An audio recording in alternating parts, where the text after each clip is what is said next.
Takže já vás zdravím, já jsem Kilkros a chci vám tady předvést sestřih všech záznamů z nahrávání recenzí AK-74 neboli CM048 a Berety M92.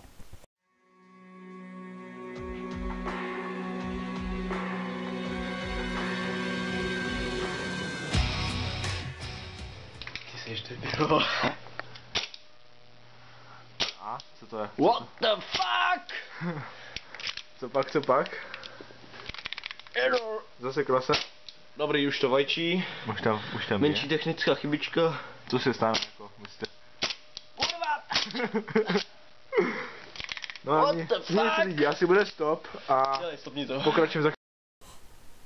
Beretta M92 se vesměs nezasekává, ale my jsme si tady s tím předtím chvilku hráli, takže tam prostě se zasekla kulíčka a po pár vteřinkách jsme problém vyřešili a natáčeli od znova. Pokračujeme.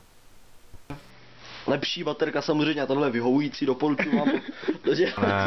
Řazení zbraně při Tři části, dřevěné předpaž. Bí. Vy jsi to přiblížil! Ty sežu. No to je fakt, že znova. Takže já vás zdravím, já jsem Repression a je tady se mnou Kilkros. Zdravím. Chceme vám ukázat. Takže sklapně, já to ještě budu stříhat si teďka za začátku. To znova celý. Ne, já to jenom stříhnu. Takže já vás zdravím, já jsem Repression a tady je Kilkros.